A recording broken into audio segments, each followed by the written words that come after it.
How's the royal family? I pray that everyone is doing well.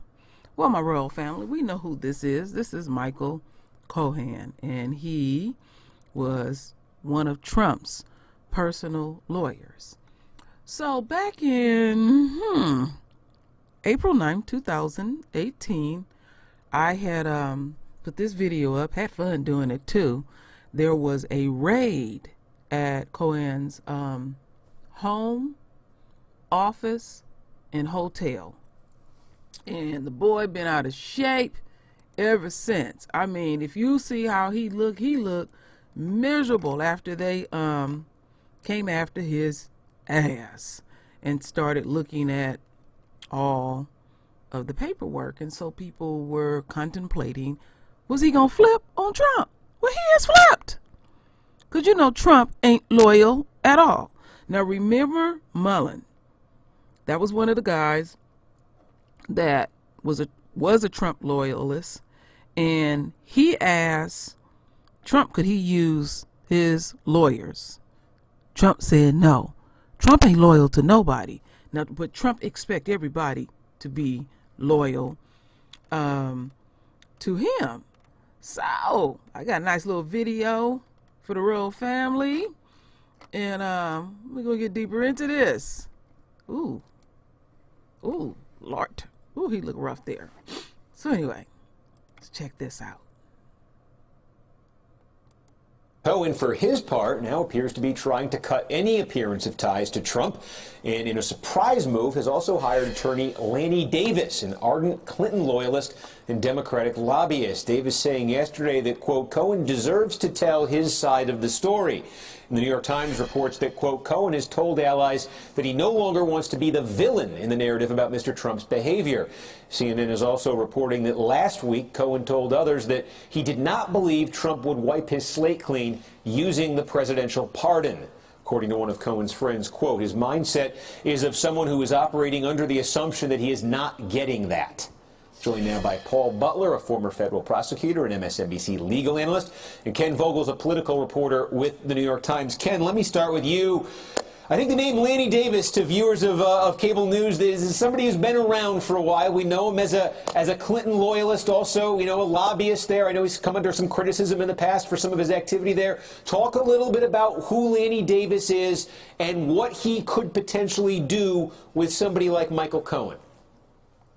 Yeah, Lanny Davis is a real expert, Steve, in navigating the Washington scandal culture and the Washington sort of media political culture. He's done that effectively, obviously going back to Bill Clinton and his impeachment scandal, but more recently with other clients. And he's also someone who has shown that he doesn't necessarily have ideological rigidity that would keep him from working with folks on the other side, or even clients who might not necessarily fit with what one might consider a traditional Democratic, capital D Democratic sensibility. He's currently lobbying for a Czech defense contractor, and actually in that capacity he has invited Steve Bannon, the former Trump White House advisor, to debate at a forum sponsored by this Czech defense contractor. And actually, interestingly, Steve Bannon, when he was in the White House and trying to advise Donald Trump on how to navigate the then unfolding Mueller probe, he actually reached out to Lanny Davis to pick his brain about it. So Lanny Davis, a recognized expert in this, and one who has shown a willingness to work with people who aren't necessarily on his partisan team.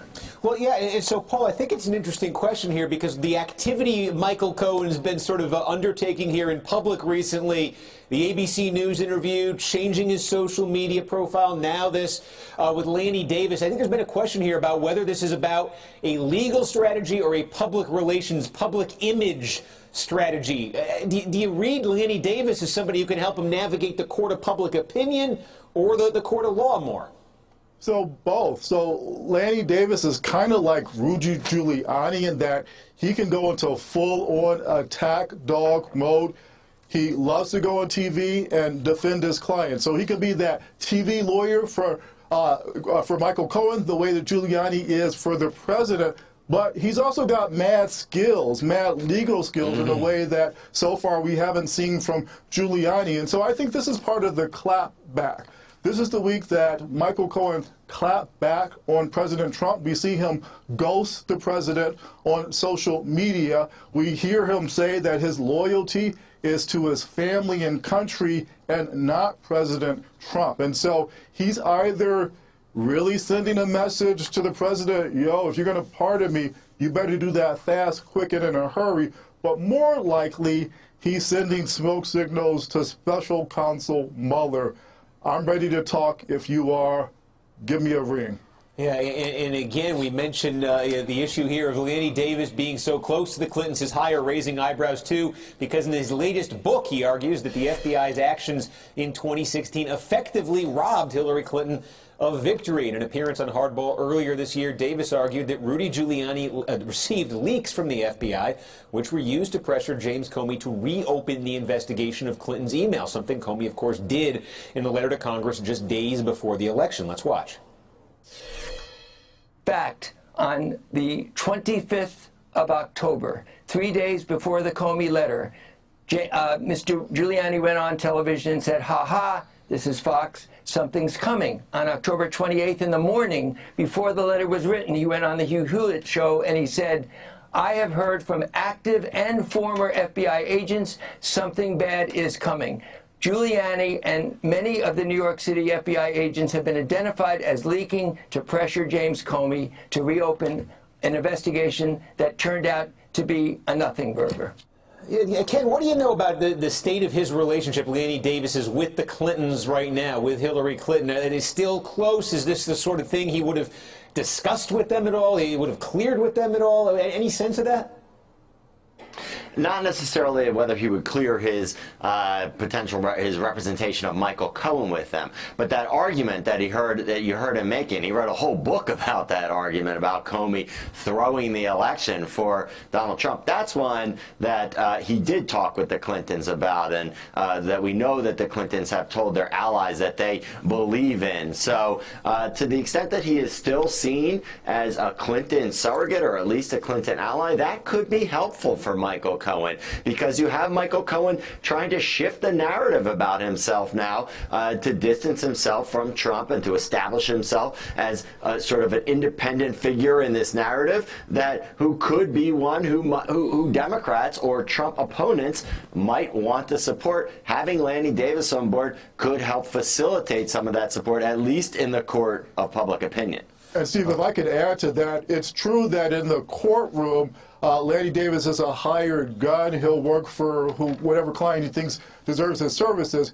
But in the political realm, he's a big old dyed-in-the-wool Democrat. And I don't think he needs this case. Guy's 72 years old. He's doing well. I think this may be part of his political agenda. He thinks that President Trump stole the election from Hillary Clinton. He and Hillary are besties, at least when it comes to politics. Again, I think that he's interested in how his new client, Michael Cohen, can help Mueller make the case against Trump. And just to remind everybody, in terms of the Russian, the Steele dossier, in that dossier, Michael Cohen is the star. He's the key to collusion. He was the link between the Trump organization and the Russians. And so if there's a story to tell about collusion and Trump, Michael Cohen is the person to tell it. All right, we will see how it plays out. Paul Butler, Ken Vogt. Wow. Ooh, these people is greasy. Anyway, basically, he gonna save his white ass. Because Trump ain't loyal. And then that Hillary Clinton thing, that seems to always pop up when the heat is on their ass. They always throw that Hillary card out there. Ain't nothing gonna happen with Hillary, them Clintons, and all of these people. All of these people are in collusion together, Republicans and Democrats. And they sling mud back and forth. That's just the arena that they work in. But this dude right here, he is basically done, because Trump, again, in the introduction, I said he wants everybody to be loyal to him. And then once your ass is snagged by the authorities, he seems to distance himself from you quickly. And Michael Cohen know that he's going to be prosecuted. And he said, basically, I know Trump will not, unquote, pardon me. So, since he know that Trump is not going to work in his favor, then basically he is going to spill his guts. Very, very messy world. So anyway, my royal family, render your voice with your beautiful divine words. And as always, my royal family, I thank you for your love. I thank you for your support. And with that said, Ashe.